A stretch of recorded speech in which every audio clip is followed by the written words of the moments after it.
اسلام کی تصویر کو مختلف پہلوؤں کے اعتبار سے مسخ کرنے اور بگاڑنے کی مسلسل کوشش کی جاتی ہے اور کی جا رہی ہے، اور ان پہلوؤں میں سے ایک پہلو جس کے ذریعے اسلام کی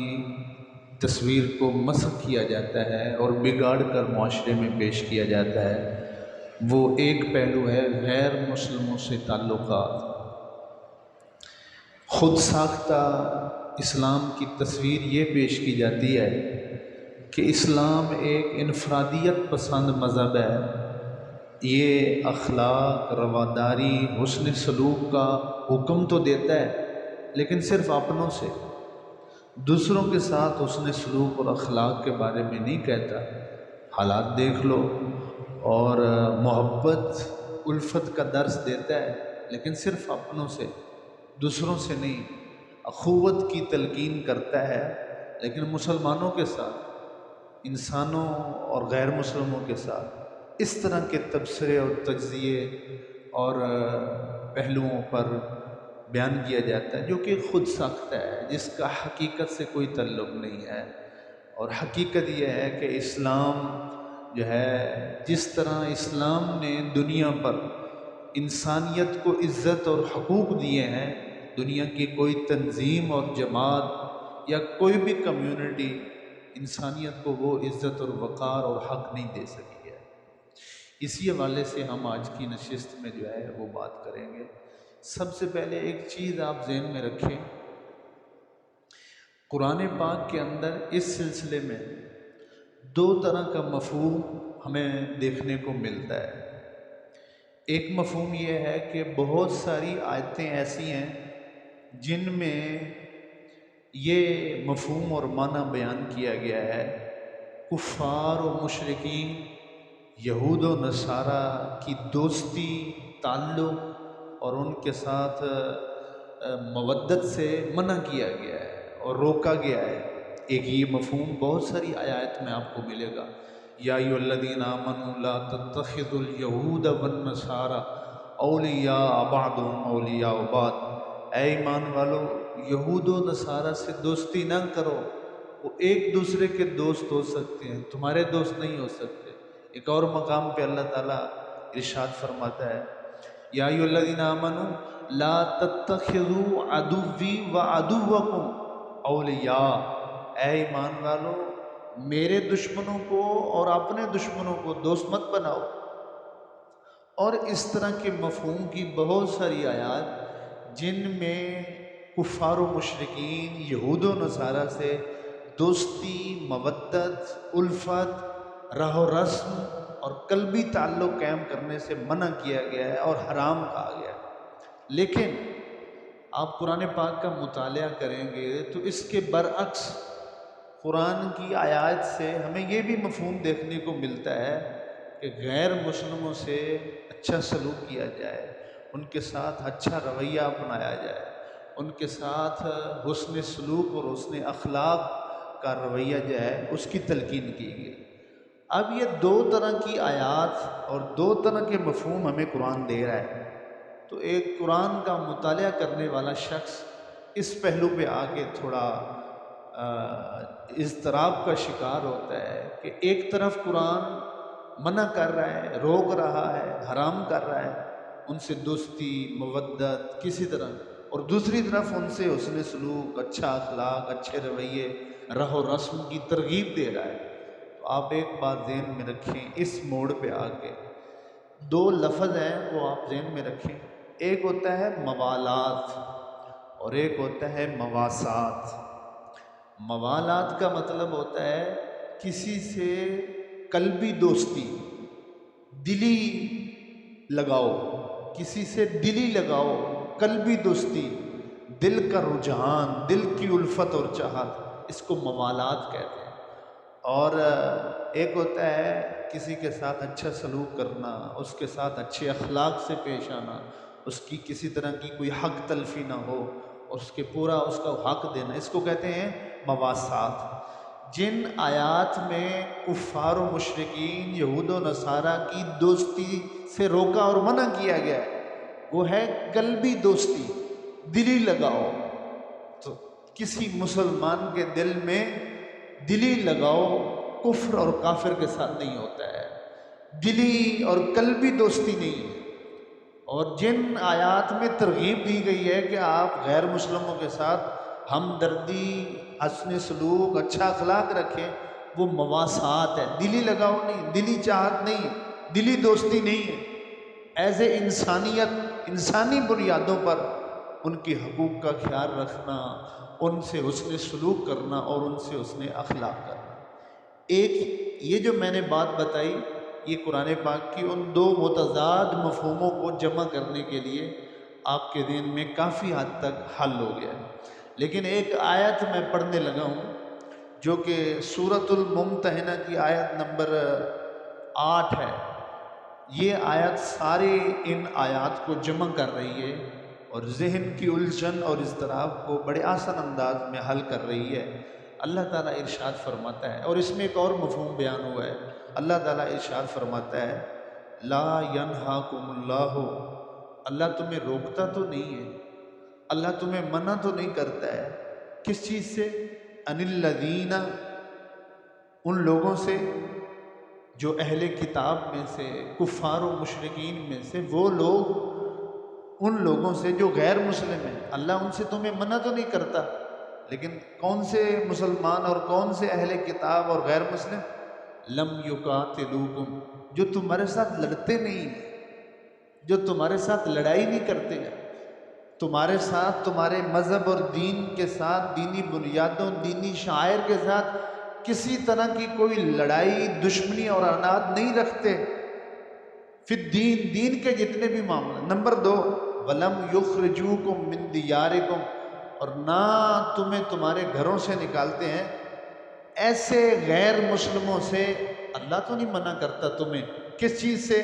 ان تبروہم وتقسطوا الیہم، تم ان کے ساتھ نیکی کرو، ان کے ساتھ اچھا سلوک کرو، ان کے ساتھ عدل و انصاف کرو۔ ایسے غیر مسلموں کے ساتھ حسن سلوک، اچھا اخلاق، عدل و انصاف کرنے سے اللہ تو نہیں تمہیں نہیں روکتا ہے۔ کون سے غیر مسلم؟ جو تم سے دین کے حوالے سے کسی طرح کی کوئی لڑائی اور قتال نہیں کرتے ہیں اور تمہیں کسی طرح کی ایذا نہیں دیتے ہیں۔ ان اللہ یحب المقسطین، بے شک اللہ تو انصاف کرنے والوں کو پسند فرماتا ہے۔ اور آگے دیکھیں، انما ینہاکم اللہ، ہاں اللہ تمہیں روکتا ہے۔ پہلی آیت میں کیا فرمایا؟ نہیں روکتا ان لوگوں سے، ان غیر مسلموں سے جو کسی طرح تمہیں ایذا نہیں دیتے، لڑائی نہیں کرتے، دین اور صاحب دین اسلام اور صاحب اسلام کے حوالے سے کسی طرح کی مذاق توہین نہیں کرتے، ان سے تمہیں اچھا سلوک کرنے سے نہیں روکتا۔ لیکن اگلی آیت میں کیا فرمایا؟ پہلی آیت کا الٹ، انما ینہاکم اللہ، اللہ تمہیں جو ہے روکتا ہے ان الذین قاتلوکم فی الدین واخرجوکم من دیارکم، وہ لوگ جو تم سے، تمہارے دین کے حوالے سے لڑائی کرتے ہیں، جھگڑے کرتے ہیں، فساد کرتے ہیں، توہین کرتے ہیں، اللہ تمہیں روکتا ہے ان تولوہم، کہ تم ان سے دوستی کرو، ان سے دوستی نہیں کرتے۔ وہ یہ آیت ہمارے لیے ایک راہ متعین کر رہی ہے۔ سورۃ الممتحنہ کی آیت نمبر 8 اور 9، غیر مسلموں سے وہ افراد جو اسلام اور مسلمانوں کے خلاف دشمنی رکھتے ہیں، عناد رکھتے ہیں، اور پریکٹیکلی معاشرے میں ایسی سرگرمیوں میں ملوث ہیں اور پائے جاتے ہیں جس سے اسلام اور صاحب اسلام اور شاعر اسلام کا مذاق اور توہین کیا جاتا ہے، ان سے دوستی رکھنے سے منع کیا گیا ہے، ان سے کسی طرح کا نرم رویہ رکھنے سے منع کیا گیا ہے۔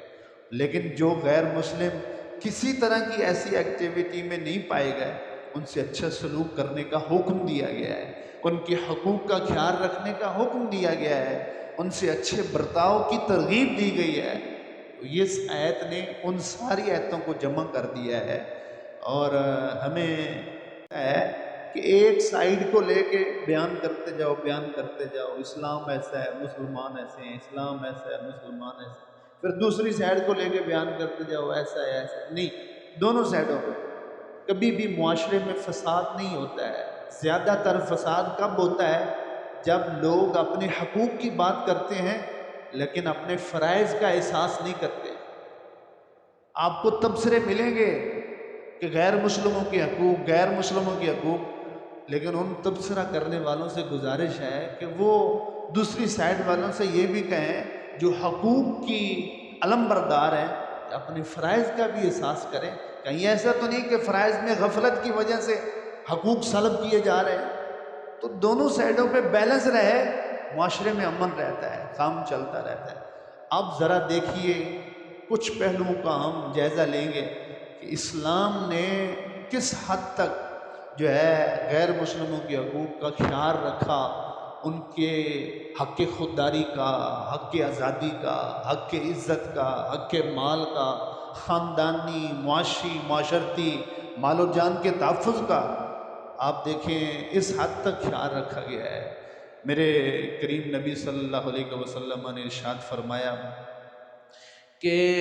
جس کا مفہوم یہ ہے کہ جس طرح آپ ضرورت کے وقت محتاجوں، مسلمان محتاجوں، مفلسوں، غریبوں، یتامہ اور مساکین کی مدد کرتے ہیں، مالی تعاون کرتے ہیں، سیم اسی طرح اگر کوئی شخص کسی غیر مسلم، کسی نان مسلم، کرسچن، کسی طرح کا کوئی نان مسلم ہے، اس کے ساتھ مالی تعاون کرتا ہے ثواب کی نیت سے، تو ایسا مالی تعاون صدقہ شمار ہوتا ہے اور اللہ اس پر ثواب عطا فرماتا ہے۔ یہاں تک کیا غیر مسلم کو صدقہ دے سکتے ہیں؟ اسلام کیا کہتا ہے؟ صدقے دو طرح کے ہیں، ایک فرض جیسے زکوٰۃ ہے، جیسے صدقہ فطر ہے، واجب ہے۔ فرض اور واجب صدقات صرف مسلمان کو دیتے ہیں، اور فرض اور واجب صدقات کے علاوہ نفلی صدقات آپ غیر مسلم کو بھی دے سکتے ہیں۔ آپ صدقے کی نیت سے، ثواب کی نیت سے نفلی صدقہ غیر مسلم کو دیں، محتاج ہے، اس کی مدد کریں۔ اسلام کہتا ہے یہ ثواب ملے گا آپ کو، اس پر اجر ملے گا۔ ہو سکتا ہے آپ کے اس طرح کے نرم رویے سے اس کے دل میں اسلام اور مسلمانوں کی طرف سے شفقت اور الفت پیدا ہو اور یہی اس کے کلمے کا سبب بن جائے۔ حضرت عمر رضی اللہ تعالیٰ عنہ بازار سے گزر رہے تھے، ایک بوڑھے شخص کو کسی مسلمان کے دروازے پہ کھڑے دیکھا جو سائل کی حیثیت سے کھڑا تھا اور کچھ مانگ رہا تھا۔ حضرت عمر رضی اللہ تعالیٰ عنہ نے اس کی ضعف العمری کو دیکھ کے بڑا ترس آیا۔ آپ نے بلا کے ارشاد فرمایا آپ کس کمیونٹی سے؟ میں کہنے لگا جی میں یہودی کمیونٹی سے تعلق رکھتا ہوں اور آپ کی ریاست میں رہتا ہوں، اور میرے اوپر بڑھاپا طاری ہو گیا ہے۔ وقت تھا جوانی، کماتا تھا، ریاست کو بھی ٹیکس ادا کرتا تھا، لیکن اب بڑھاپا ہے، ٹیکس کیا ادا کرنا ہے، میں تو اپنی دار روٹی جو ہے وہ بھی نہیں پوری کر سکتا ہوں، مانگ کے کرتا ہوں۔ حضرت عمر رضی اللہ تعالیٰ عنہ نے اس یہودی بوڑھے غیر مسلم کو اپنے ساتھ لیا اور اپنے گھر اس کو لے کر آئے، اور گھر لا کر سب سے پہلے اس کو کھانا کھلایا۔ کھانا کھلانے کے بعد آپ نے اس کی زہری حالت کو تبدیل فرمایا،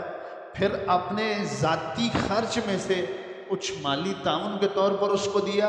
اور پھر اس کو لے کے وزیر خزانہ جو ریاست مدینہ کا تھا اس کے پاس تشریف لائے، اور آپ نے فرمایا ہر مہینے 10 درہم ان کا وظیفہ مقرر کرو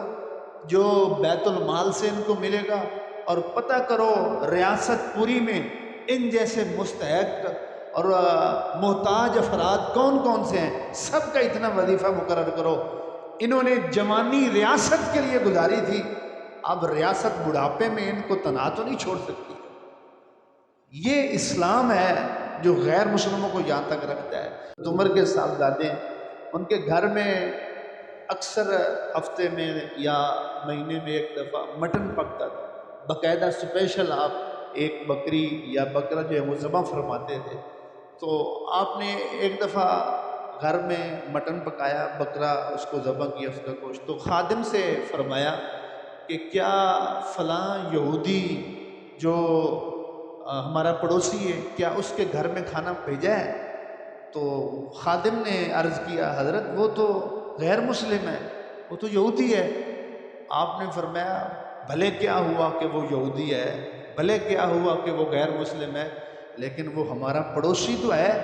اور حضور نے پڑوسی کے متعلق، میں نے خود سنا ہے، حضرت عبداللہ بن عمر کہنے لگے میں نے خود سنا، حضور نے پڑوسی کے متعلق اتنی نصیحت کی، اتنی تاکید کی، اتنی تاکید کی، ہمیں ایسے لگا کہ ہو سکے تو یہ پڑوسی کے حقوق میں سے یہ بھی نہ بن جائے کہ وہ بندے کی پراپرٹی اور وراثت میں ہی نہ اس کو حصہ دے دیا، اتنی تاکید کی۔ یہ صدقہ اور مالی نفلی اس کا تعاون کرنا، یہ باعث ثواب ہے۔ ہم نے سمجھا صرف مسلمان پہ خرچ کرنا یا اس کے ساتھ مالی تعاون کرنا یہ باعث ثواب ہے، بھلے کیا معلوم کبھی ایسا بھی ہوتا ہے کہ غیر مسلم پر خرچ کرنا نفلی طور پہ یہ زیادہ ثواب اور زیادہ اجر کا باعث بن جاتا ہے۔ کیسے؟ کیا معلوم کہ اللہ کی طرف سے گھڑی ایسی آئی ہو مہربانی کی،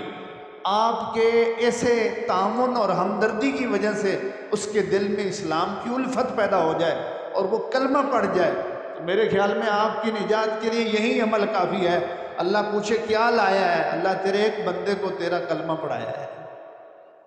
ایک اس کا کلمہ جس غیر مسلم کو آپ کے عمل سے، اخلاق سے کلمہ نصیب ہوا، بھلے کیا معلوم اس کی برکت سے آپ کا وقت آخر اس حال میں ہو کہ اللہ آپ کو کلمہ یاد کروا رہا ہے اور آپ کی زبان پر کلمہ جاری ہو گیا۔ ذرا اس چیز کو آگے بڑھاتے ہوئے آپ یہاں تک دیکھیے کہ کاروباری تعلقات میں بھی غیر مسلموں کے ساتھ بخاری شریف میں آتا ہے کہ رسول اللہ صلی اللہ علیہ وسلم آپ نے ایک مدینے کے یہودی تاجر تھے جو ہے وہ کچھ کھانے اور طعام کی چیز کو خریدا اور بطور رہن اور گروی کے اپنی زرہ مبارک جو لباس جنگی تھا وہ ان کے پاس رکھا۔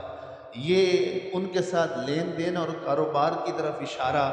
اور رہنمائی ملتی ہے۔ ذرا اس سے آگے بڑھیے، میرے حضور صلی اللہ علیہ وسلم اور اسلام یہاں تک فرماتا ہے اگر غیر مسلم بیمار ہو جاتا ہے آپ اس کے ساتھ عیادت کریں گے، اس کی بیمار پرسی کریں گے، اس پر بھی اجر و ثواب ہے، اور حکم دیا گیا ہے کہ آپ اس کی بیمار پرسی کو جائیں، اس کی عیادت کو جائیں۔ اور اگر فوت ہو جاتا ہے، اگر کوئی آپ کا غیر مسلم دوست ہے آپ کے ساتھ اٹھتا بیٹھتا ہے، ان کی کوئی فوتگی ہو جاتی ہے تو اس پر آپ ان کی تعزیت بھی کر سکتے ہیں، افسوس بھی کر سکتے ہیں، لیکن تھوڑا فرق ہے تعزیتی کلمات میں۔ ایک مسلمان کی وفات ہوتی ہے تو ہم اس کے لیے دعائے مغفرت بھی کرتے ہیں، اس کے پاس جا کر، اور تعزیت کا انداز یہ اپنایا جاتا ہے اللہ ان کی مغفرت فرمائے۔ لیکن ایک غیر مسلم کی وفات پر اس کے لواحقین سے تعزیت کرتے ہوئے اسلام یہ کہتا ہے تعزیت ضرور کریں، اس کے پاس جائیں، افسوس کریں، لیکن آپ نے دعا نہیں کرنی، دعائیہ کلمات کے ساتھ تعزیت نہیں کرنی اللہ اس کی مغفرت فرمائے، یہ نہیں۔ غیر مسلم کے لیے دعائے مغفرت کرنا شرعاً جائز نہیں ہے، ہاں ان کلمات کے ساتھ آپ اس کی ضرور جو ہے وہ تعزیت کریں، اللہ آپ کو صبر عطا فرمائے۔ اللہ تعالیٰ جو ہے وہ یہ بہت بڑا صدمہ ہے، یہ بہت بڑا ایک دکھ ہے اور نقصان ہے، اس پر آپ کو صبر ملے، اور انا للہ و انا الیہ راجعون اس طرح کے کلمات آپ پڑھ سکتے ہیں، لیکن دعائیہ، کیونکہ دعا غیر مسلم کے لیے جو ہے دعائے مغفرت یا دعائے رحمت وہ شرعاً ناجائز۔ اور اسی طرح اس کی بیمار پرسی کرنی، اس پر بڑی دلچسپ مثال ہے میرے کریم نبی صلی اللہ علیہ وسلم کے حوالے سے۔ وہ تھا یہودی اور غیر مسلم، مدینے میں رہتا تھا اور حضور کے پاس اکثر آتا تھا اور بغیر معاوضہ کے خوشی سے آپ کی خدمت کرتا تھا، جو خدمت میسر اور پسند ہو وہ آپ کی خدمت کرتا تھا، اور اس کا نام تھا عبد القدوس، اس یہودی لڑکے کا نام تھا۔ حضرت انس رضی اللہ تعالیٰ عنہ ارشاد فرماتے ہیں، اس حدیث پاک کے راوی ہیں، ایک دفعہ ایسا ہوا کہ وہ یہودی لڑکا جو ہے وہ بیمار ہو گیا، نہیں آیا، اور آپ صلی اللہ علیہ وسلم کی عادت مبارکہ تھی، سنت مبارکہ تھی، اٹھنے بیٹھنے والے دوست احباب قریبی جو تھے اگر آپ 3 دن تک کسی کو نہیں دیکھتے تھے تو پھر آپ کسی نہ کسی ذریعے سے اس کا حال دریافت کرتے تھے، بھئی وہ شخص نہیں آ رہا، آج کل نظر نہیں آ رہا، خیریت تو ہے، کیا ہوا اسے؟ جب معلوم ہوتا بیمار ہے تو آپ اس کی عیادت کو تشریف لے جاتے، یا یہ آپ کے سنت مبارکہ تھی، اس کا حال دریافت کرتے۔ 3 دن تک وہ لڑکا نظر نہیں آیا تو آپ پوچھا گیا تو بتایا یا رسول اللہ وہ تو بیمار ہے، تو آپ نے فرمایا پھر اگر وہ بیمار ہے تو بھلے اٹھیں اور چلیں، ہم اس کی عیادت کو چلتے ہیں اور اس کی بیمار کرسی کو۔ حضور صحابہ کے ساتھ اس یہودی کے گھر میں آئے اور گھر میں آ کر بیمار پرسی کے لیے جس چارپائی پہ وہ لڑکا لیٹا ہوا تھا اس کے قریب پڑی چارپائی پر وہ جو بیمار تھا یہودی لڑکا اس کے سر کی طرف بیٹھے، سر کی طرف۔ اور یہ سنت ہے جب آپ بیمار پرسی کرنے جائیں تو مریض کے سر والی سائڈ کی طرف بیٹھنا، یہ سنت مبارکہ ہے۔ اور سر کی طرف بیٹھے تو آپ نے وہاں پہنچنے کے بعد دیکھا کہ اس کا جو والد تھا، اس لڑکے کا جو والد تھا وہ بھی وہاں موجود تھا، اور وہ اپنے بیٹے کے پاس بیٹھ کر یقرأ التوراۃ، وہ تورات پڑھ رہا تھا۔ مریض کے پاس، اپنے بیٹے مریض کے پاس بیٹھ کر تورات کی وہ تلاوت کر رہا تھا۔ پچھلے جمعے پہ میں نے اس حوالے سے آپ سے کہا تھا کہ مریض کے پاس بیٹھ کر جو کام کرنا سنت ہے ان میں سے ایک یہ بھی ہے کہ قرآن پاک کی جو ہے وہ تلاوت کی جائے، چونکہ وہ یہودی تھا تو وہ اپنی آسمانی کتاب کی تلاوت کر رہا تھا۔ اللہ اکبر۔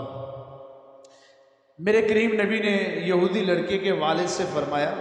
یا یہودی انشدک باللہ الذی انزل التوراۃ علی موسیٰ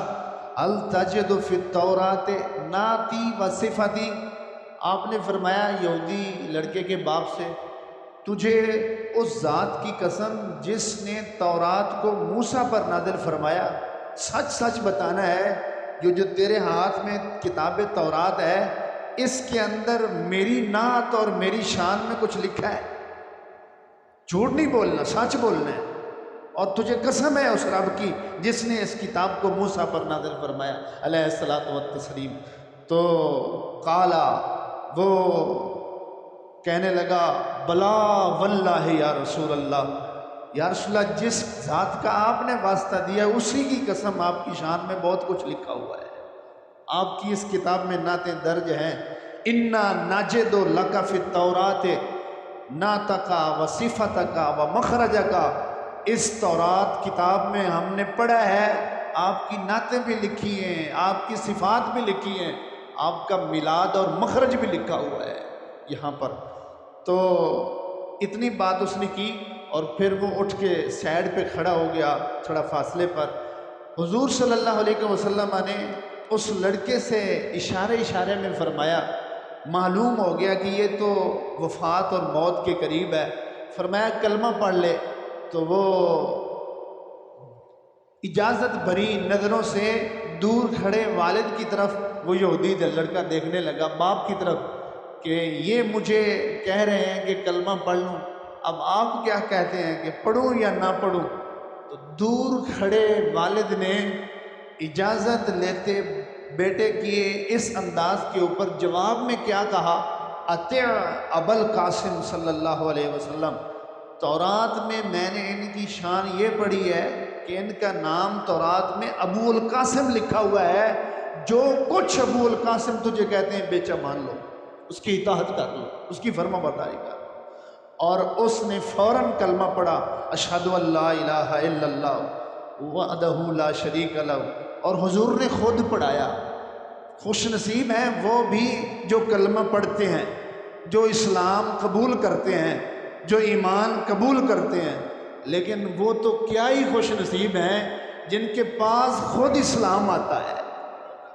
خوش نصیب ہیں وہ جو حضور کا کلمہ پڑھتے ہیں، لیکن کیا ہی وہ خوش نصیب شخص ہے جس کے پاس خود کلمے والا چل کر آتا ہے، خود کلمے والے نبی چل کر آتے ہیں اور زبان سے پڑھاتے ہیں اور وہ پڑھتا ہے، اور کلمہ ختم ہوتا ہے تو وہ لڑکا فوت ہو جاتا ہے، اور میرے حضور وہاں سے اٹھتے ہیں اور منہ پھیرتے ہیں اور صحابہ کو فرماتے ہیں، اب اس کی تجہیز تکفین کا سارا تیاری اور سامان آپ نے کرنا ہے، اور آپ نے جاتے ہوئے اور اٹھتے ہوئے ایک کلمہ کہا، الحمدللہ الذی انقذہ بی من النار، اس اللہ کا لاکھ شکر ہے، لاکھ تعریفیں ہیں جس نے میری وجہ سے اس کو جہنم سے بچا لیا ہے۔ یہ وہ اسلام اور صاحب اسلام، بانی اسلام کا طور طریقہ تھا، اخلاق تھا، غیر مسلموں کے ساتھ اس حد تک جو روا رکھا گیا ہے۔ فرمایا کہ من قتل معاہدا فی غیر کنہ حرم اللہ علیہ الجنہ، وہ شخص جس نے بغیر کسی وجہ کے کسی غیر مسلم کو، کسی ذمی کو قتل کر دیا، اللہ کے نبی نے فرمایا اللہ اس پر جنت کو حرام فرما دیتا ہے، بھلے قتل کرنے والا مسلمان ہی کیوں نہ ہو، لیکن بغیر وجہ کے اس نے کسی ذمی کو اس کو قتل کر دیا ہے۔ اور ذرا ایک اور بات ساتھ رکھیے کہ اسلام میں غیر مسلموں کے ساتھ کس حد تک ان کے حقوق کا لحاظ رکھا گیا ہے اور ان کے ساتھ اس نے اخلاق کی تلقین کی گئی ہے۔ دور فاروقی کے اندر مصر کے جو گورنر تھے وہ حضرت عمر بن عاص صحابی رسول تھے۔ عمر بن عاص کے جو صاحبزادے تھے وہ شہزادے تھے، صاحبزادے بھی تھے۔ ان کے صاحبزادے کی کسی غیر مسلم کے ساتھ گھڑ دوڑ میں مقابلہ ہوا، اور گھڑ دوڑ کے مقابلے میں عمر بن عاص والی مصر کا جو بیٹا تھا وہ شکست کھا رہا تھا، وہ پیچھے ہو رہا تھا، تو اور وہ جو غیر مسلم لڑکا تھا وہ فتح اور جیت کے قریب ہو رہا تھا، آگے نکل رہا تھا۔ تو انہوں نے وہ صاحبزادی اور شہزادی کی جو ایک روگ تھا اس میں آ کر کہا بھلا ایک غیر مسلم جو ہماری رعایا ہے وہ ہم سے آگے کیسے نکل سکتا ہے، کل جا کے لوگوں کو بتائے گا کہ میں فلاں کا صاحبزادہ والی اور یمن کے بیٹے سے آگے نکل گیا اور جیت گیا۔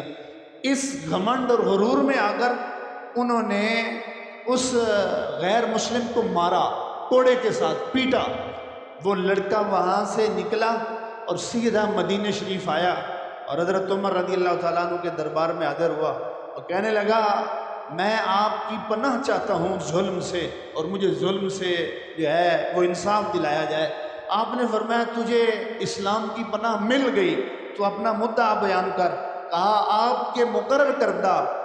عمر بن عاص جو والی مصر ہیں ان کے بیٹے نے میرے ساتھ یہ زیادتی کی ہے، مجھے حق چاہیے، انصاف چاہیے۔ تو حضرت عمر نے خط لکھا، کہا بیٹا بھی فوراً دربار فاروقی میں حاضر ہو اور اس کا باپ جو والی ہے وہ بھی دربار فاروقی میں، دونوں مل کر فوراً حاضر ہوں۔ باپ اور بیٹا دونوں جب عدالت فاروقی میں حاضر ہوئے تو آپ نے یہ نہیں کہا وکیل کرو،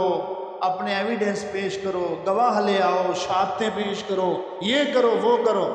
آپ نے جو آپ کے دربار اور عدالت میں کوڑا پڑا تھا وہی کوڑا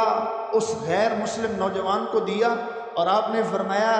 جتنے کوڑے جس انداز میں، جس طرح، جتنی شدت کے ساتھ وہاں اس نے تجھے مارے تھے تو یہاں ساروں کے سامنے اس کو مار۔ اس غیر مسلم نے، لڑکے نے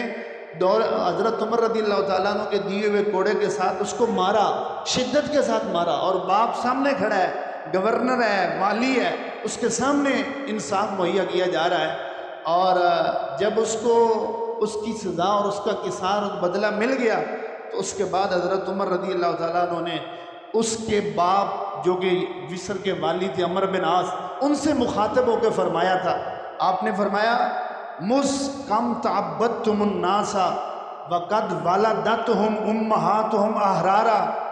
ان لوگوں کو تم نے کب سے اپنا غلام بنا رکھا ہے؟ ان کی ماؤں نے تو انہیں آزاد جنا تھا،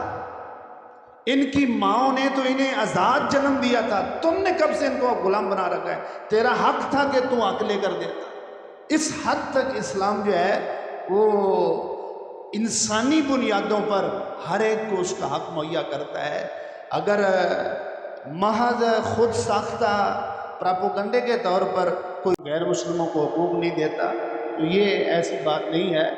ہر میدان میں، ہر فیلڈ میں، ہر طرح کا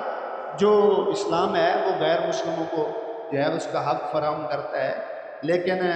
معذرت کے ساتھ سورۃ الممتحنہ کی آیت نمبر 8 اور 9 ضرور ذہن میں رکھیے گا کہ میں نے جیسے شروع میں عرض کیا کہ معاشرے میں فساد زیادہ تر تب ہوتا ہے جب لوگ حق مانگتے ہیں اور لوگ حقوق کی بات کرتے ہیں لیکن فرائض کا احساس نہیں کرتے ہیں، فرائض کا احساس نہیں کرتے ہیں۔ اگر غیر مسلموں کے حقوق کی اسلام بات کرتا ہے تو اسلام غیر مسلموں پر اسلامی معاشرے اور سوسائٹی کے اندر کچھ ذمہ داریاں بھی عائد کرتا ہے، جو کہ سورۃ الممتحنہ کی آیت نمبر 8 اور 9 میں لکھی ہوئی ہیں کہ اسلام اور شاعر اسلام اور بانی اسلام کے بارے میں کسی طرح کی سرگرمی آپ نے نہیں کرنی ہے۔ مسلمانوں کے خلاف لڑائی، ایذاء، توہین، گستاخی ادھر نہیں جانا ہے، اس طرح کی کوئی ایکٹیویٹی نہیں کرنا ہے، یہ پابندی لگاتا ہے، ان کا فرض بتاتا ہے۔ اور اگر آپ اپنے فرائض میں غفلت کریں گے تو پھر آپ کے حق میں بھی جو ہے وہ اس میں حق نہیں ملے گا۔ تو اس لیے حقوق کے ساتھ ساتھ ان کو فرائض کا بھی جو ہے وہ احساس کرنا چاہیے۔ میرے حضور صلی اللہ علیہ وسلم اس حد تک جو ہے وہ غیر مسلموں کے دوستی کی حد تک، جو اسلام کو دوست رکھنے والے ہیں، جو حضور کے ساتھ کافر ہونے کے باوجود، غیر مسلم ہونے کے باوجود پھر بھی وہ اسلام اور رسول اللہ علیہ وسلم کے ساتھ دلی ایک رجحان رکھتے ہیں، اسلام اس کا بھی قرض نہیں لگتا ہے، اس کا بھی اس کو صلہ دیتا ہے۔ ایک وقت آیا تھا کہ رسول اللہ صلی اللہ علیہ وسلم کے جب چچا ابو طالب فوت ہوئے تھے، دادا پیدائش سے پہلے والد فوت ہو گئے تھے، کچھ عرصہ بعد والدہ فوت ہو گئی تھی، کچھ عرصہ بعد دادا عبد المطلب فوت ہو گئے، اور پھر پورے مکہ میں صرف کفالت کا ذمہ دار حضور کی وہ صرف آپ کے چچا ابو طالب تھے۔ اور ایک وقت آیا کہ مکہ میں وہ جو اکیلا سہارا ابو طالب کی صورت میں تھا وہ بھی فوت ہو گئے۔ اب مکہ میں سوائے آپ کے دشمن کے اور کوئی سہارا نہیں تھا، اور وہ لوگوں کی زبانیں اور تلواریں رکی ہوئی تھیں صرف ابو طالب کی وجہ سے۔ جب وہ فوت ہو گئے اب وہ تلواریں بھی نیام سے باہر آ گئیں اور وہ زبانیں بھی ایک ایک گز منہ سے باہر آ گئیں۔ مکہ میں حضور کے لیے جو زمین ہے وہ تنگ کر دی گئی، تو میرے حضور مکہ سے نکلے سیدھے طائف میں تشریف لے گئے۔ شاید طائف والوں کو میں سمجھاؤں، نصیحت کروں تو وہ میرے ساتھ لگ جائیں، لیکن آپ کو معلوم ہے اس موقع پر طائف والوں نے پتھر مارے اور کیا حالات کیے۔ ادھر طائف ادھر مکہ، مکہ سے نکلے طائف گئے، طائف والوں نے بھی وہاں رہنے نہیں دیا۔ اب کدھر جائیں، اب کدھر جائیں؟ جب حضور طائف سے نکلے تو آپ کا جو خادم تھا اس سے آپ نے فرمایا جاؤ مکہ میں مطعم بن عدی ایک کافر ہے اور اس کو کہو محمد صلی اللہ علیہ وسلم مکہ آنا چاہتے، کافر کو مطعم بن عدی۔ تو مطعم بن عدی کے 5 بیٹے تھے، اور اس کافر مطعم بن عدی نے پیغام بھیجا حضور کو، آپ تشریف لاؤ مکہ کے اندر اور سین کعبہ میں، اور خود اپنے 5 بیٹوں کو لے کر وہ سین حرم میں آ گیا اسلحہ اور ہتھیار لے کر، اور رسول اللہ علیہ وسلم کے گرد پروٹوکول اور محافظ کے طور پر ایک کافر اپنی آل اولاد اور فیملی کے ساتھ آیا اور اعلان کیا جو رسول اللہ محمد بن عبداللہ کی طرف میلی آنکھ سے دیکھے گا پہلے مطعم بن عدی کا سر قلم کرے گا پھر آگے بڑھے گا۔ یہ وہ حفاظت تھی جو دی تھی۔ لیکن جب رسول اللہ 13 سال مکہ میں رہنے کے بعد مدینہ آتے ہیں، پھر مدینے میں 1 سال گزرتا ہے، پھر دوسرا سال آتا ہے، پھر جنگ بدر ہوتی ہے، 70 کافر مکہ کے بڑے بڑے حضور قیدی کرتے ہیں اور ان کو پکڑ کر قیدی بنا کر جنگ بدر سے مدینے لاتے ہیں، اور فیصلہ کیا جاتا ہے، مشورہ لیا جاتا ہے جنگ بدر کے قیدیوں کے ساتھ کیا کیا جائے۔ کوئی مشورہ دیتا ہے قتل کر دیا جائے، کوئی مشورہ دیتا ہے فدیہ لے کے چھوڑ دیا جائے، کوئی مشورہ دیتا ہے بچوں مسلمانوں کو تعلیم دیں۔ حضور سے کسی نے پوچھا یا رسول اللہ آپ کیا کہتے ہیں، آپ کیا کہتے ہیں؟ آپ نے فرمایا، ایک آہ بھری لمبا سانس لیا، آپ نے فرمایا کاش کہ وہ کافر مطعم بن عدی آج زندہ ہوتا اور وہ مدینے میں آ کے مجھے صرف یہ کہہ دیتا کہ ان کو چھوڑ دیا جائے، میں بغیر پیسے اور فدیے کے سب کو رہا کر دیتا، اس احسان کے بدلے میں، اس سلوک کے بدلے میں۔ اسلام اس حد تک احساسات اور وفاداری کا جو ہے وہ خیال رکھتا ہے، لیکن دونوں طرف سے اپنے حقوق اور فرائض کو جو ہے وہ سامنے رکھا جائے۔ اللہ تعالی ہم سب کو سمجھنے کی توفیق عطا فرمائے۔